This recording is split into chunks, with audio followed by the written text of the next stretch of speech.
Reculver's incredibly important. There's a national significance because it represents continuity through a great amount of time.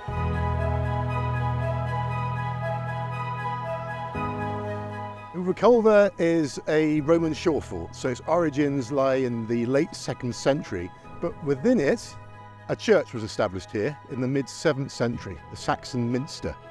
And that Saxon Minster was the parish church of a community, and in fact that community survived in this location until the early 19th century, when coastal change and heavy erosion meant the site was no longer tenable. And so the community left, the church was partially ruined, but the towers were kept as a navigational aid. We started work on site back in May and we're due to finish in November. All the works have been very carefully considered. We're very fortunate to have an excellent team of people all working together collaboratively.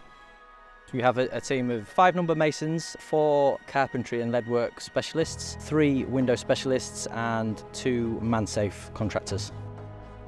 We've been undertaking a multi-phase project here at Reculver, starting with the walls of the Roman fort, and then we moved inside the fort to deal with the church. We started with the most urgent areas of historic fabric.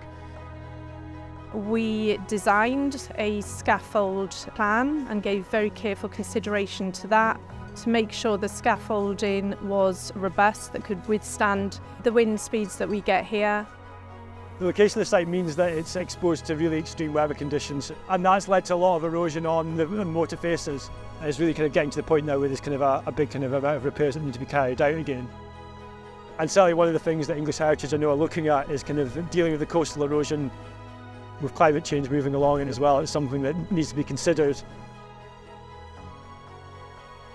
The process of the thickening of the walls was where the weather just pounds and the rain just makes the walls really thin. So in some parts you can even see daylight through them. So we're trying to thicken them out with flints, pebbles, ragstone. So basically you find a very deep area, you hand pick a pebble. So you apply the mortar and then you lay it in the mortars and then basically with the same mortar point round it. There's a variety of different stones that were originally in the building, so some Roman brick as well from the original Roman forts. As part of the exercise, we've tried to match the stones to the original materials wherever it's possible.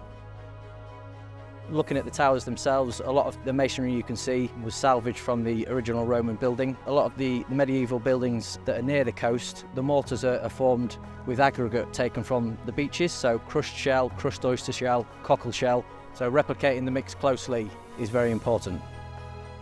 The process is to point it, let it set a bit, let a crust go on it, brush the crust off, and it brings all the aggregates out and it looks authentic. In the roof works, we came across additional rot that we hadn't expected to kind of find in the initial assessment. So that's meant removing the old roof structure and replacing it with a new timber deck that's gone in. But now everything's covered in lead.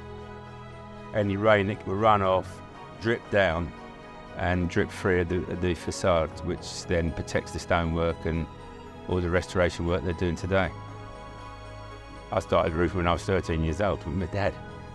3rd generation, my grandfather owned the company and my father owned the company now. I own the company with my 2 brothers. So we found that house sparrows were nesting in small holes across the masonry, and we've erected a number of artificial nest boxes on site, which they're currently using, I'm pleased to say.